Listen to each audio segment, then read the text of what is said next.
নমস্কার, আমি শর্মিষ্ঠা। আজকের এই পর্বে আপনাদের সবাইকে স্বাগত জানাচ্ছি। আজকের পর্বে আমরা যে বিষয়টা নিয়ে আলোচনা করতে চলেছি সেটা হচ্ছে এখনকার সবথেকে বড় বিষয় হচ্ছে পশ্চিমবঙ্গের প্রশাসনিক এবং আইনি সংকট।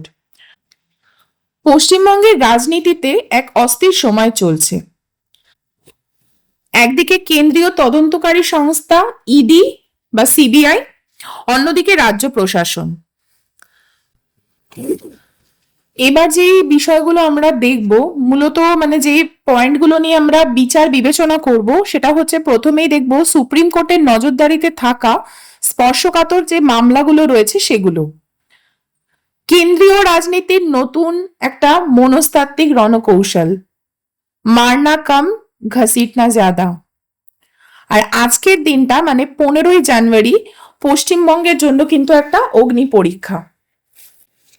এই আইনি লড়াই এখন আর কেবল মৌখিক বা বিতর্কে কিন্তু সীমাবদ্ধ নেই, বরং সরাসরি অ্যাকশনের দাবিতে রূপ নিয়েছে।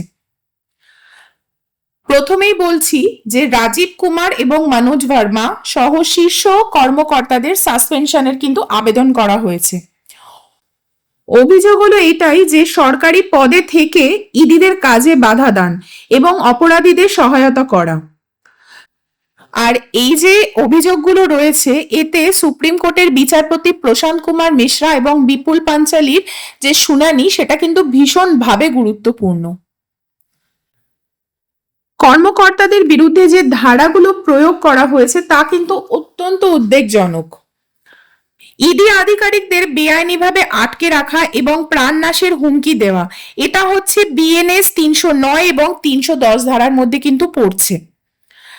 তারপরে এসেছে কি না, ডাকাতির অভিযোগ। রাজনৈতিক প্রেক্ষাপটে এ ধরনের ধারা প্রয়োগ কিন্তু কার্যত নজিরবিহীন। অভিযোগ যদি প্রমাণিত হয়, ন্যূনতম 7 বছরের কিন্তু জেল হতে পারে।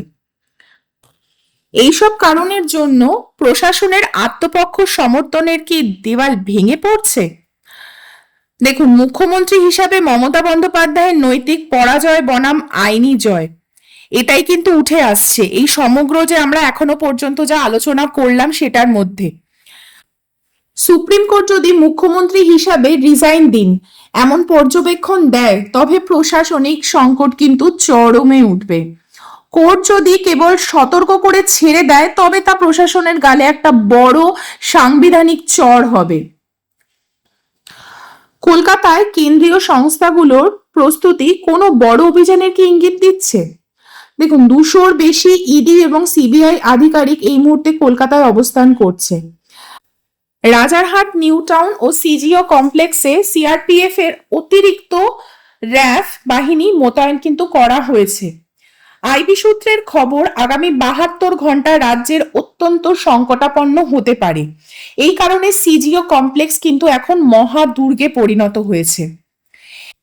এরই মধ্যে কেন্দ্রীয় সংস্থার শীর্ষ পদে কিন্তু কিছু রদলবদল হয়েছে। যেমন দিল্লির তরফ থেকে সংস্থাগুলোর প্রধান পদে যে বদল আনা হয়েছে তা কিন্তু সুদূরপ্রসারী লক্ষ্য নিয়েই আনা হয়েছে। যেমন এনআইএ রাকেশ আগরওয়ালের নিয়োগ রাজ্যে ক্রমবর্ধমান মৌলবাদী শক্তির দমনে কিন্তু একটা কঠোর পদক্ষেপ। বিএসএফ এ প্রবীণ কুমারকে প্রধান করা হয়েছে যাতে রাজ্য বিএসএফ এর ওপর দোষ চাপাতে না পারে। এই পরিবর্তনগুলো প্রমাণ করে কেন্দ্রীয় সরকারি অ্যাকশন মোডে রয়েছে। আচ্ছা, নির্বাচন কমিশনের যে চাপ আর তাতে যে নবান্নের নতি স্বীকার, সেই বিষয়টা নিয়েও কিন্তু আমরা দেখব। আইনি লড়াইয়ের মাঝেই প্রশাসনিকভাবে কিন্তু কোণঠাসা হয়ে গেছে নবান্ন। 3 বছরের বেশি সময় এই একই জেলায় থাকায় পুলিশ কর্মকর্তাদের বদলি কিন্তু বাধ্যমূলক করা হয়েছে। নবান্ন প্রথমে আপত্তি জানালেও পরে সুরসুর করে নির্দেশিকা জারি করে দিয়েছে। এটি কি প্রমাণ করছে? নির্বাচন কমিশন এবং আদালতের সামনে নবান্নের ঢপের চপ যুক্তি আর কিন্তু কাজ করছে না। তাহলে 2026-এর লক্ষ্য এবং রাজনৈতিক সমীকরণটা কি দাঁড়াবে? দেখুন, সমস্ত ঘটনার শেষের লক্ষ্য হলো 2026-এর বিধানসভা নির্বাচন। তৃণমূল কংগ্রেসকে পলিটিক্যাল এবং সাইকোলজিক্যাল এই দুদিক থেকে ঘেরাও করা হচ্ছে প্রধান কাজ। তিহার জেলের আতঙ্ক বজায় রেখে তৃণমূলের কর্মী এবং আধিকারিকদের মধ্যে কিন্তু ভীতি সৃষ্টি করা। অমিত মালব্যর একটা ভিডিও প্রকাশ করা হয়েছে যেখানে সোশ্যাল মিডিয়ায় মমতা বন্দ্যোপাধ্যায় ভাবমূর্তি ক্ষুণ্ণ করার কৌশল নেওয়া হয়েছে। সবশেষে আমরা একটা কথাই বলতে পারি যে পশ্চিমবঙ্গ কিন্তু একটা সন্ধিক্ষণে দাঁড়িয়ে। আইনিভাবে ইডি ও সিবিআই এর এই সাঁড়াশি আক্রমণ প্রশাসনিক শীর্ষ কর্মকর্তাদের কিন্তু কোণঠাসা করেছে। রাজনৈতিকভাবে মমতার ভাবমূর্তিকে চ্যালেঞ্জ জানানো এটাও কিন্তু কেন্দ্রের একটা কঠিন পদক্ষেপ। আমার আজকের আলোচনা পর্ব আমি এখানেই সমাপ্ত করছি। আমরা আগামী 13ই ফেব্রুয়ারি শুনানির দিনের জন্য কিন্তু অপেক্ষা করব এবং সেই দিন একটা বিশেষ পর্ব নিয়ে আমরা আসব। নমস্কার, ভালো থাকবেন, ভালো রাখবেন।